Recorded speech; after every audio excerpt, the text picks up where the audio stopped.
La cérémonie de clôture de la revue sectorielle a été marquée par la présence des 3 ministres chargés de l'éducation-formation. Les 2 jours de travaux ont accouché de 9 recommandations afin de redorer le blason de l'école ivoirienne.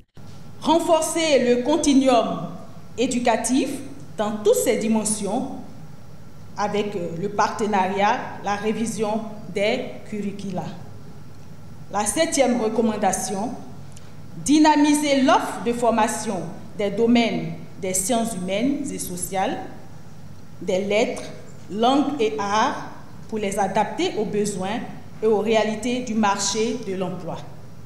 La 8e recommandation, revoir les pondérations des critères d'évaluation des établissements privés de l'enseignement supérieur, notamment le critère relatif à la gestion pédagogique. L'innovation cette année était la tenue d'une session ministérielle. D'ailleurs, les 3 ministres se sont accordés à conduire un cadre concerté de gestion du système éducatif ivoirien, cela pour mieux adresser et relever les défis du secteur éducation-formation. Nous avons décidé, mes collègues et moi-même, d'inscrire la revue sectorielle comme une priorité et par la suite de prendre toutes les dispositions nécessaires en vue d'activer le comité interministériel de coordination du secteur éducation-formation, SICSEF, et renforcer les capacités opérationnelles de la task force.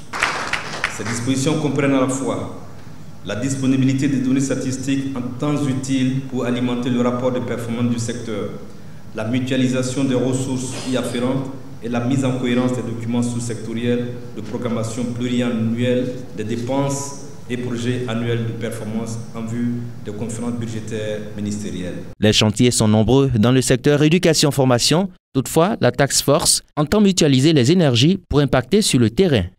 Les prochaines étapes, vous avez vu que des recommandations ont été lues au terme des travaux.